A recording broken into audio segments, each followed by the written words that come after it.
ठीक है रिकॉर्ड।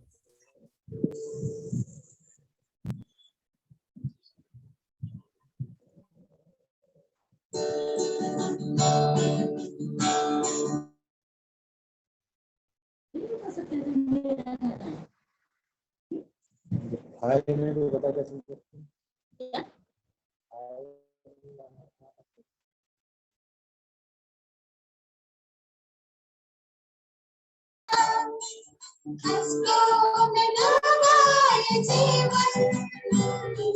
खुशियों से भर जाएगा, चाहते हैं हम इस दिन सब कुछ बदल जाएगा, चाहते हैं हम इस दिन सब कुछ बदल जाएगा। अँधियों में डूबा ये जीवन खुशियों से भर जाएगा।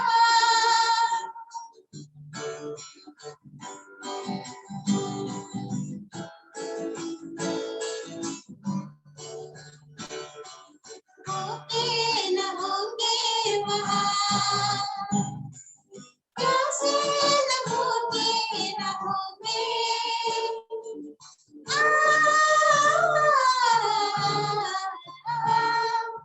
होंगे न होंगे वहाँ, प्यासे न होंगे न होंगे, उसकी प्रशंसा में करोगे जीवन संवर जाएगा, उसकी प्रशंसा में करोगे जीवन संवर जाएगा। अँधियों में डूबा ये जीवन खुशियों से भर जाएगा।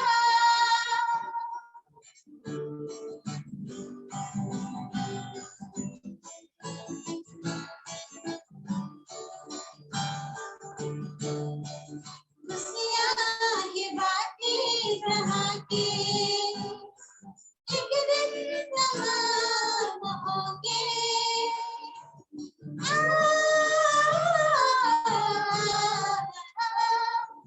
खुशियाँ ये बातें जहाँ की एक दिन तमाम होंगे, जिसकी नजर है यीशु मसीह पर तो उसके सब जाएगा, जिसकी नजर है यीशु मसीह पर तो उसके सब जाएगा।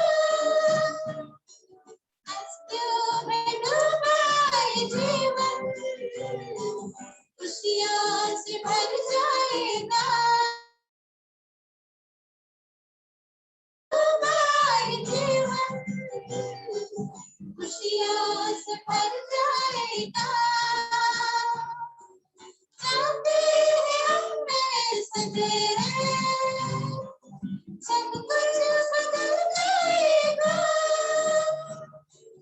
चाहते हैं हम में सजे सब कुछ बदल जाएगा। अँधियों में डूबा ये जीवन खुशियों से भर जाएगा।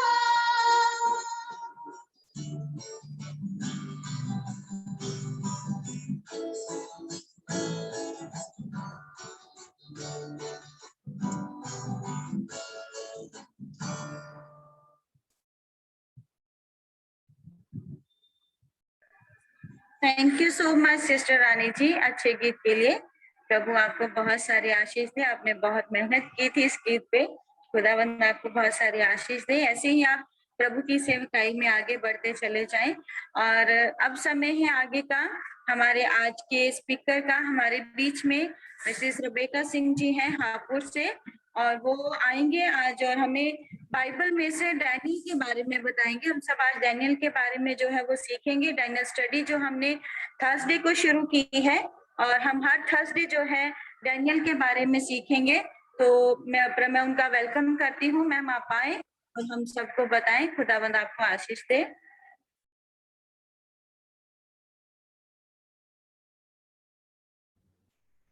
आप सबको को जय मसीह का और मेरी तरफ से मैं आशा करती हूँ आपको मेरी आवाज आ रही होगी। आवाज आ रही है मेरी? जी आ रही है मैम, थोड़ी सी कम आ रही है आवाज, अगर थोड़ा सा पास में कर लो। अब आ रही है? हाँ जी अब आ रही है। अच्छा ठीक है, thank you. Thank you for this privilege जो आपने मुझे दी है। हर थर्सडे को हम डैनियल की स्टडी करेंगे, उसके बाद हम प्रकाशित वाक्य की स्टडी में ही जाएंगे।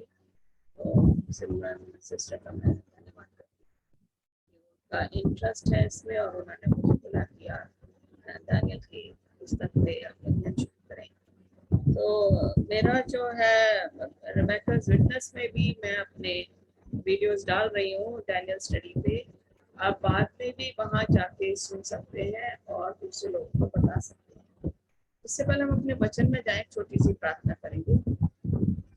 प्यारे खुदा, शुक्रगुजार करते हैं एक बार फिर से तेरे पास आते हैं। तुमने मुझे मौका दिया कि तेरे बच्चे तेरी हुजूरी में आके तेरी आराधना कर सकते हैं, तुझे धन्यवाद दे सकते हैं, तेरी महिमा स्तुति कर सकते हैं। हम चाहते हैं कि आज जब हम वचन में जाते हैं हम सबको अपने पवित्र आत्मा से भरते, ताकि जो कुछ भी मैं बोलूं वो पवित्र आत्मा के द्वारा बोलने वाली बने। ये लोग मुझे ना देखें खुदा, ये तेरे वचन को सुनने वाले बने और इनके सुनने से दूसरे लोग भी के पास ये लोग पहुंचाने वाले बने, ताकि तेरे घर में खुशियां मनाई जा सके। हमारी इस विनती को सुना, कबूल कर तेरे प्यारे बेटे यीशु मसीह के नाम से मांगते हैं। तो जैसे कि मैंने आपको बताया कि सिस्टर ने भी आपको बताया कि दानियल की अध्ययन हम कर रहे हैं, और दानियल की पुस्तक जो है ये जो प्रकाश जो कि प्रॉफिट भविष्यवक्ता, ये दानियल जो है भविष्यवक्ता है। अगर बाइबल में देखा जाए तो मेजर प्रॉफिट्स और माइनर प्रॉफिट्स जो बहुत ही महान भविष्यवक्ता हुए हैं, और कुछ जो है उनको वो कैटेगरी नहीं मिली है, उनको माइनर बोला गया है, लेकिन उनका काम भी उतना ही अहम है जितना कि मेजर प्रॉफिट्स का। दानियल को हम देखते हैं कि यहाँ पे ये पुस्तक जो उसने लिखी है इसको दो हिस्सों में बांटा गया है। अगर आप देखें, अगर आपके पास बाइबल खुली हुई है तो आप देखेंगे दो हिस्सों में इसको बांटा गया है। पहले हिस्से में अगर हम देखें तो पहला, दूसरा, तीसरा, चौथा और पांचवा, छठे हिस्से तक, छठे अध्याय तक हम देखेंगे कि कैसे बेबीलोन में, बेबीलोन के राज्य में और मादा फारस के राज्य में दानियल ने सेवा की। और फिर हम देखते हैं कि ये इसके दोस्त भी इसके साथ थे, और कैसे प्रार्थना करके हम देखेंगे उसने कि नबूकद राजा जो बेबीलोन का राजा था, जिसने कि वहाँ पे हैंगिंग गार्डन्स बनाए हुए थे। हैंगिंग गार्डन्स मतलब बड़ा अच्छा उसका ये दुनिया की एक मानी हुई चीज थी जिसको हैंगिंग गार्डन्स बोला गया है। तो ये इसने बनाई थी और ये इसको घमंड बहुत था। हम आज इसका थोड़ा सा परिचय देंगे, मैं ज्यादा नहीं बोलूंगी क्योंकि पहला चैप्टर जो है मैं नेक्स्ट थर्सडे में दूंगी।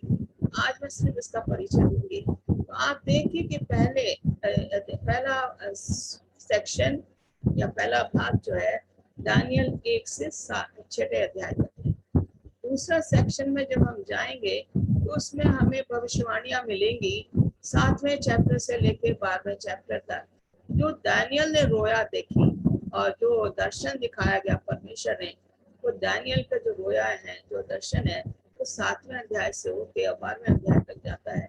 लेकिन पहले 6 अध्याय में हम देखेंगे कि राजा जो बेबीलोन का था नबूकदनेस्सर, वो उसको कैसे स्वप्न दिखाया गया, 2 बार उसे स्वप्न दिखाया गया।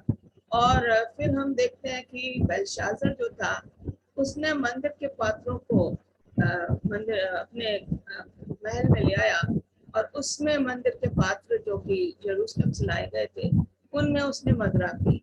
और उसी रात को जो है मादा फारस के लोग आए और उन्होंने जो है तिग्रीस नदी जो टाइग्रिस है, यूफ्रेटिस से भी बोलते हैं, उसको नीचे से जाकर उन्होंने टनल बना के और वो क्रॉस करके जब ये अपने मगन थे तो इन लोगों ने मादा फारस के लोग अंदर घुस जाते हैं और इस तरीके से बेबीलोन का जो शासन था वो वहाँ पे समाप्त होता है और फिर मादा फारस ने उसको कैप्चर किया और उन्होंने उनका राज्य स्थापित हो गया।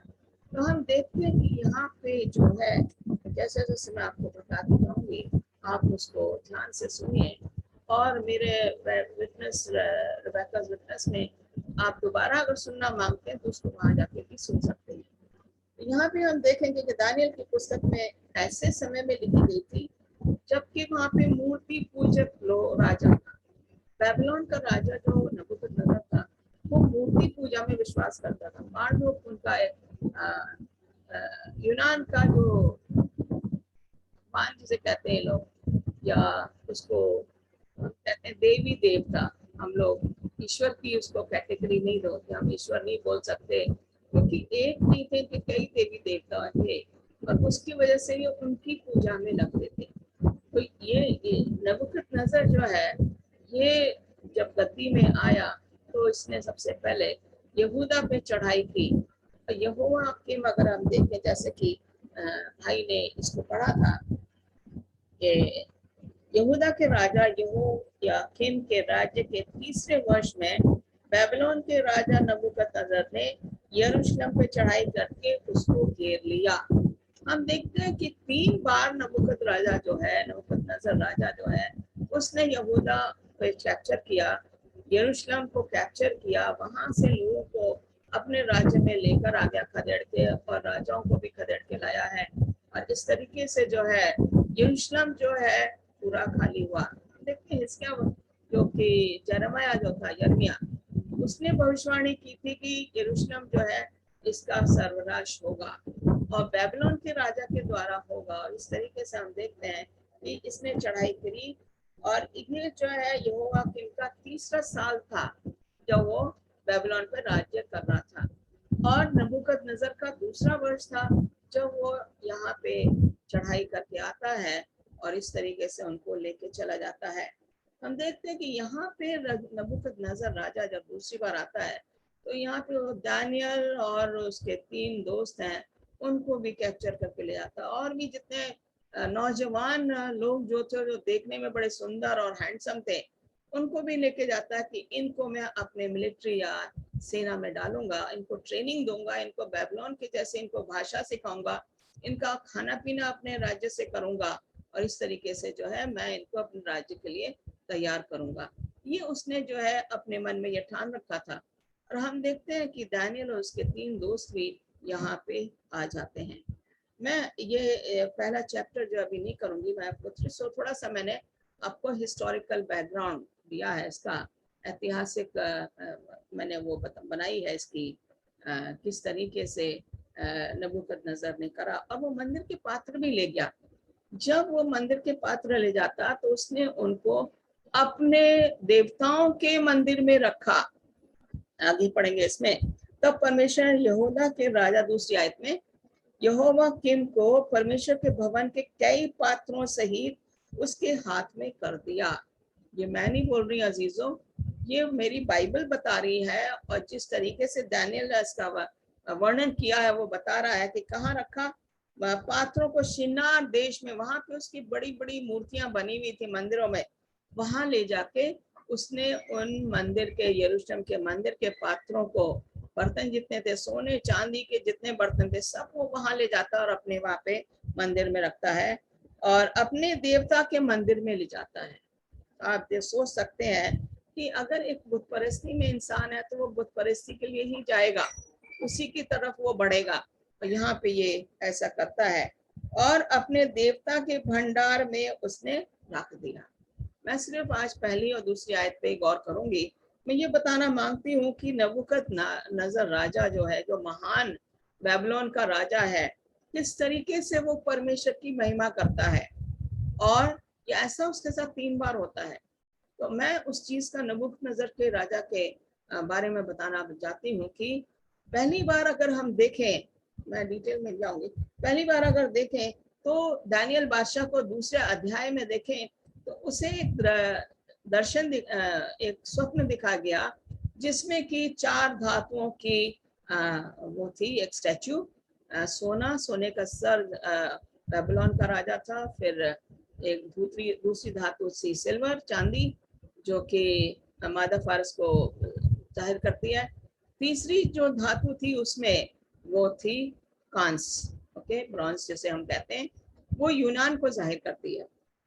चौथी जो धातु थी वो थी लोहा, जो कि रोम की हुकूमत को जाहिर करती है। और जब हम नीचे पैरों में जाएंगे तो वहां पे जो है मिट्टी और लोहा दोनों ही मिलाए हैं, लेकिन वो मिलते नहीं है। इसका मैं डिटेल बाद में दूंगी जब इस चैप्टर पे आऊंगी। मैं ये बताना मांगी इस चैप्टर के थ्रू कि नबूकदनेस्सर राजा ने जब ये दर्शन देखा और वो भूल गया उसको, लेकिन जब दानियल आता है उसने जो है उसके उस स्वप्न का अर्थ बताया, तो उसने जो है परमेश्वर की महिमा की। हम देखेंगे दूसरा अध्याय की 47वीं आयत में, आपके पास बाइबल है तो आप देखिए यहाँ पे नबूकदनेस्सर क्या कर रहा है दूसरे अध्याय के 47वीं आयत में। और यहाँ पे ये कह रहा है यहाँ पे 47, अच्छा ये यहाँ पे एक मिनट। फिर राजा ने दानियल से कहा, सच तो ये है कि तुम लोगों का परमेश्वर सब ईश्वरों का ईश्वर और राजाओं का राजा और भेदों का खोलने वाला, इसलिए तू यह भेद प्रकट कर पाया। तब राजा ने दानियल का पद बड़ा किया। हम देखते हैं कि नबूकदनेस्सर जो बुत परस्ती में था, उसने किस तरीके से परमेश्वर को एक्सेप्ट किया। लेकिन हम देखते हैं कि हमारी जो नेचर है, जो कि हम क्या है, हम मनुष्य हैं, हमारा नेचर है हम थोड़े दिन के लिए परमेश्वर की आराधना करते हैं, थोड़े दिन के लिए हम उससे अलग हो जाते हैं, और फिर हम जब परेशानी आती है हम फिर परमेश्वर के पास जाते हैं, और फिर हम थोड़े दिन के लिए अलग हो जाते हैं। तो नबूकदनेस्सर का राजा जो कि मैं आपको बता रही हूँ वो इसलिए था कि परमेश्वर की महिमा उसने की। लेकिन परमेश्वर की महिमा, ये देखो 46वीं आयत में, इतना सुनकर नबूकदनेस्सर राजा ने मुंह के बल गिर के दानियल को दंडवत किया और आज्ञा दी कि उसको भेंट चढ़ाओ और उसके सामने सुगंध वस्तु लाओ। तो यहाँ पे हम देख रहे हैं ये कह रहा है दानियल का परमेश्वर, वो दानियल का परमेश्वर की सब आराधना करेंगे। और हम देखते हैं बुत परस्त आदमी है और उसने परमेश्वर को ग्रहण किया, उसकी महिमा भी करी, लेकिन फिर वो अपने रास्ते से पलट जाता है। अब जब वो अपने रास्ते से पलट जाता है और कुछ साल बीत जाते हैं उसके राज्य में, तो उसने दूरा के मैदान में, तीसरे उसमें देखेंगे चैप्टर में, दूरा के मैदान में उसने बड़ी सी स्टैचू बनाई, 90 फीट 90 फीट लंबी थी और उतनी ही उससे कम वो चौड़ी थी। तो यहाँ पे देखने 60 फीट वो लंबी थी, हाथ मतलब 60 हाथ के मुताबिक, और 6 हाथ जो वो चौड़ी थी। तो हम देखते हैं कि ये जो है इसको अगर देखा जाए फीट में, अगर इसको कन्वर्ट किया जाए तो 555.5 555.5 को अगर जाहिर किया जाए, कन्वर्ट किया जाए, तो ये 600 नंबर आ जाता है। और बाइबल के मुताबिक जो 600 नंबर है वो इनकम्प्लीट नंबर है, वो जाहिर करता है एंटी क्राइस्ट को या पोप को जाहिर करता है वो नंबर। लेकिन 7 नंबर जो है वो कंप्लीट है। तो यहाँ पे जो है इसने जो ये मूर्ति जो बनवाई 60 हाथ ऊंची और 6 हाथ चौड़ी, और इसको उसने पूरा सोने से मढ़ा। ओके, अब ये नहीं देखते कि अंदर वो लोहे से था या पूरा का पूरा वो लोहे सोने का था, लेकिन देखा कि बाहर से अगर देखा जाए तो पूरी सोने की स्टैचू थी। और उसने अपने जितने भी यहाँ पे देखेंगे 60 हाथ और चौड़ाई 6 हाथ की थी, उसने किनको बुलाया, उसने अपने ऑफिसर्स लोगों को बुलाया, उसने कॉमन आदमी को नहीं बुलाया। जो किसान है, जो मोची का काम करता है, लेबरर का काम करता है या मिडिल क्लास है, उनमें से किसी को नहीं बुलाया। उसने ऑफिसर्स लोगों को बुलाया और उनको बुलाने के बाद और उसने कहा इसकी पूजा करो। उसके मन में घमंड भर गया। हम देखते हैं कि घमंड इंसान को नीचे गिराता है। जो लूसीफर था वो आसमान में कह रहा था मैं अपना जो सिंहासन है उसको परमेश्वर के सिंहासन से ऊंचा करूंगा। जब घमंड आया तो उसे नीचे गिराया गया। इसके मन में भी घमंड था। इसने कहा मेरी बादशाह जो है हमेशा तक होनी चाहिए, सिर्फ ये नहीं कि कुछ साल की और खत्म हो जाए। इसलिए इसने ये स्टैचू बनाई। और फिर हम देखते हैं कि तीन जो हिब्रू थे, दानियल के तीन दोस्त, शद्रक, मिशक और अबेदनगो, उसने कहा हम इसको नहीं सजदा करेंगे। हम देखते हैं कि दूसरी बार है जब नबूकदनेस्सर ने जो है देखा, जब तीन आदमियों को डाला और जिन्होंने डाला तो वो जल के मर गए, और ये तीन के जगह चौथा आदमी जो है वहां घूम रहा था, वो यीशु मसीह था। और दूसरी बार नबूकदनेस्सर ने परमेश्वर की फिर दुहाई दी और बोला बेलशास्सर, शद्रक, मिशक और अबेदनगो का जो परमेश्वर है वो महान है। यहाँ दूसरी बार जो है ये परमेश्वर की दुहाई दे रहा है। हम देख रहे हैं कि ये कैसे इसका मन पलटता है, लेकिन हम इंसान होते हुए पूरी तरीके से हमारे में बदलाहट नहीं आती है। इसका भी यही हाल था। यहाँ पे ये कहता है कि इनका परमेश्वर जो है क्या इनका पद भी ऊंचा किया गया।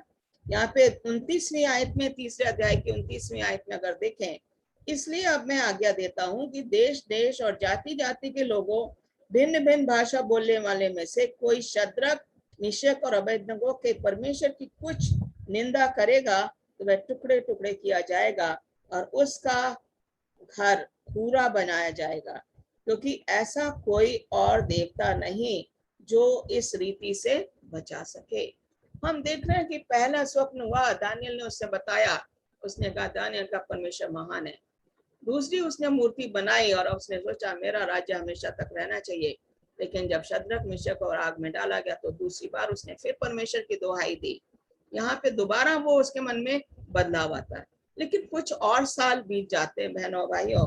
और तीसरी बार जब ये इसका वो होता है कि यहाँ पे उसने तीसरी बार में हम देखते हैं पेड़ है, 5वें अध्याय में अगर देखा जाए तो ये इस पेड़ का, चौथे अध्याय में सॉरी, तो ये पेड़ है जो कि क्या होता है, ये नहीं 5वें अध्याय में सॉरी, ये पेड़ जो है इस आसमान तक उसको दिखाया। ये फिर इसने अपना रात में देखा स्वप्न, परमेश्वर ने इसको दिखाया। परमेश्वर इसको बार बार दिखा रहा था, उसने दानियल को नहीं दिखाया। पहला स्वप्न उसने दानियल को नहीं दिखाया, दूसरा स्वप्न उसने दानियल को नहीं दिखाया, लेकिन जब वो मतलब दानियल को बताना है और परमेश्वर से प्रार्थना करता तो वो दानियल को वो दर्शन देता है। और फिर वो नबूकदनेस्सर के सामने जाके परमेश्वर की दुहाई दे के कहता मैंने नहीं करा, परमेश्वर ने मुझे मेरे मन में डाला और मैं तुझे जो है तेरे उसका मैं उठाऊंगा, ये दूंगा। तो हम देख रहे हैं कि यहाँ पे नबूकदनेस्सर जो है इसको तीसरी बार जो है इसको 1 साल का समय दिया गया था। सॉरी ये चौथा अध्याय है। 1 साल का समय दिया गया था और 1 साल में जो इसको बोला गया था कि दानियल ने जब इसका मतलब बताया उस पेड़ का और बोला कि इसको ठूंठ रहने दो, नीचे का हिस्सा तना रहने दो और पूरा को पूरा काट दो, और वो जो है पेड़ नबूकदनेस्सर को जाहिर कर रहा था। पर दानियल ने उससे बोला कि हे राजा अपने आप को बदल दे, लेकिन ये नहीं बदला। 1 साल निकल जाता, परमेश्वर ने 12 महीने दिए। भाइयों बहनों, परमेश्वर में कितना टाइम देता है अगर सोचा जाए तो वो हमारे को टाइम देता ही रहता, लेकिन हम उससे दूर भाग जाते। तो यहाँ पे जो है तीसरी बार जब उसने इसको मौका दिया, 2 बार उसने दानियल के परमेश्वर को महान कहा, शद्रक, मिशक और अबेदनगो के परमेश्वर को महान कहा। अब तीसरी बार फिर दानियल आ रहा और फिर दानियल के परमेश्वर को महान कह रहा है। लेकिन यहाँ पे क्या होता है, इसको सजा मिलती है।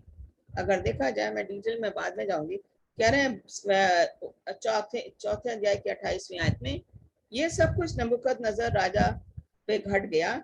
12 महीने के बीतने पे जब वह बेबीलोन के राजभवन की छत पर टहल रहा था तो कहने लगा कि ये बड़ा बेबीलोन नहीं जिसे मैंने ही अपने बल और सामर्थ्य से राजनिवास होने को और अपने प्रताप की बढ़ाई के लिए बसाया है। ये वचन राजा के मुंह से निकलने भी नहीं पाया था। आकाशवाणी हुई, हे राजा नबूकदनेस्सर, तेरे विषय में यह आज्ञा निकलती है कि राज्य तेरे हाथ से निकल जाएगा तू मनुष्यों के बीच से निकाला जाएगा और मैदान के पशुओं के संग रहेगा और बैलों के समान घास चरेगा। 7 काल तुझ पे बीतेंगे। हमें परमेश्वर जो है हमें मौका देता है कि हम तौबा कर लें। जब हम बार बार हम तौबा किया, परमेश्वर से दूर हो गए, दूसरी बार तौबा की, फिर परमेश्वर से दूर हो गए, तीसरी बार परमेश्वर ने हमें फिर टाइम दे दिया, फिर वो हमें सजा देता है। नबूकदनेस्सर राजा को कितने दिन के बाद सजा मिली? 1 साल के बाद। दानियल ने उससे बोला कि तू अपने रास्ते से पलट जा, तौबा कर ले, और उसने जो है उसको अनसुना कर दिया। और जब 12 महीने हो जाते हैं, परमेश्वर ने उसको वो सजा दी जो कि किसी भी इंसान के बारे में हमने नहीं सुना है, कि उसको जानवर बना दिया गया और उसको जो है ओस में रहना पड़ता था, खुले आंगन जमीन पे रहता था। वो पैर उसके बड़े बड़े हो जाते, पंजे बड़े बड़े हो जाते हैं, दाढ़ी बढ़ जाती, बाल बढ़ जाते हैं और उसके बदन पे भी बाल आ जाते हैं। ये सजा जो है बहनों भाइयों, अगर हम सोचें तो हमारे रोंगटे खड़े हो जाने चाहिए कि ये सजा नबूकदनेस्सर राजा को तीसरी बार मिली। उसे 2 बार मौका दिया गया, उसने परमेश्वर की दुहाई दी, तीसरी बार भी उसे बोला गया कि तू पछतावा कर। क्या हम पछतावा कर रहे हैं? बड़े सोचने वाली बात है। हम पछतावा करते हैं लेकिन ऊपरी मन से, हम अंदर से पछतावा नहीं करते। नबूकदनेस्सर राजा ने पहला जब ड्रीम मिला तो उसने ऊपरी मन से परमेश्वर के नाम की दुहाई दी और फिर वो वहीं बुत परस्ती में चला जाता है। दूसरी बार जब उसे दिखाया, जब उसने मूर्ति बनाई, उसने फिर शद्रक मेशक और अबेदनगो के परमेश्वर की दुहाई दी, लेकिन फिर वो वापस बुत परस्ती में चला जाता है। तीसरी बार जो है उसको फिर जो है बताया गया, 1 साल का टाइम दिया गया, लेकिन वो 12 महीने में भी उसने अपने अंदर कोई सुधार नहीं लाया। हम भी उसी तरीके हैं, हम हट्टी हैं, जिद्दी टाइप के स्टबन लोग हैं, जो कि हम अपने आप को बदलना नहीं मांगते। हम अपने आप को, हम सोचते हैं हम तो बहुत सही है, हमने परमेश्वर की दुआएं दे दी, हमने दुआ कर ली, काफी है, इससे ज्यादा जरूरत नहीं है हमें। नहीं बहनों भाइयों, ये रास्ता, ये जो समय आ रहा है, बहुत कठिन समय आपके मेरे लिए। हम कहाँ तक जाएंगे, क्या करना है हमें? परमेश्वर ने हमें ये एग्जाम्पल्स दिए बाइबल में कि हम अपनी जिंदगियों में सुधार लाएं।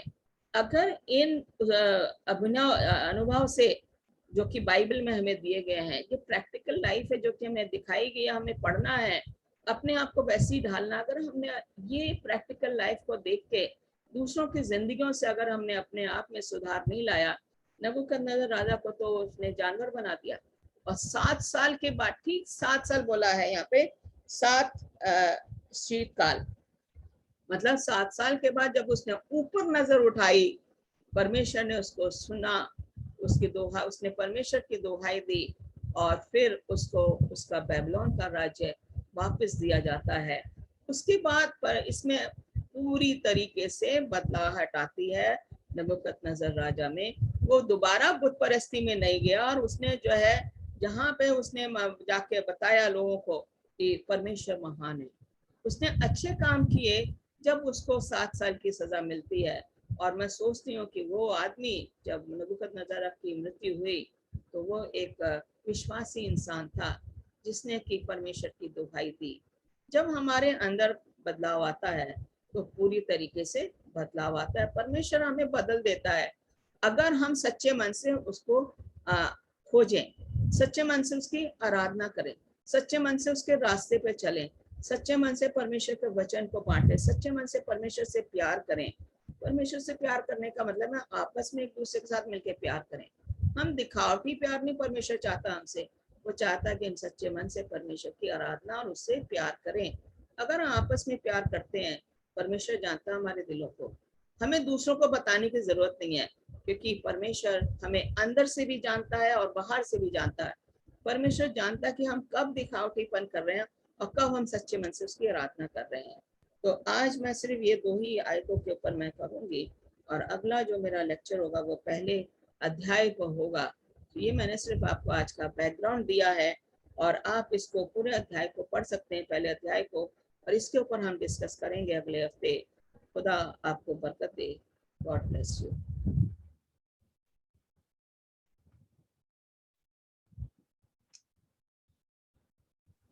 Thank you so much ma'am, अच्छे मैसेज के लिए। प्रभु आपको बहुत आशीष दे।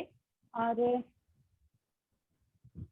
अगर हम 2-3 मिनट का समय लेंगे, अगर कोई क्वेश्चन या सवाल या कुछ पूछना चाहता है वो पूछ सकते हैं, या अगर किसी को समझ में आया है या कुछ चीज जो समझ में नहीं आई वो पूछ सकते हैं या अपनी प्रतिक्रिया दे सकते हैं।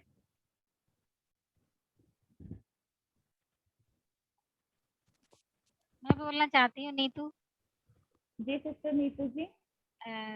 थैंक यू मैडम के लिए, बहुत सुंदर मैसेज दिया। हमने आज के वचन से सीखा कि नाबूकदनेस्सर जो राजा था उसने सपना देखा, तब दानियल ने सब कुछ बताया, तो उसने कहा कि दानियल का परमेश्वर यहोवा धन्य है और महान है। फिर उसके बाद उसने क्या काम करा, सोने की मूर्ति बनाई।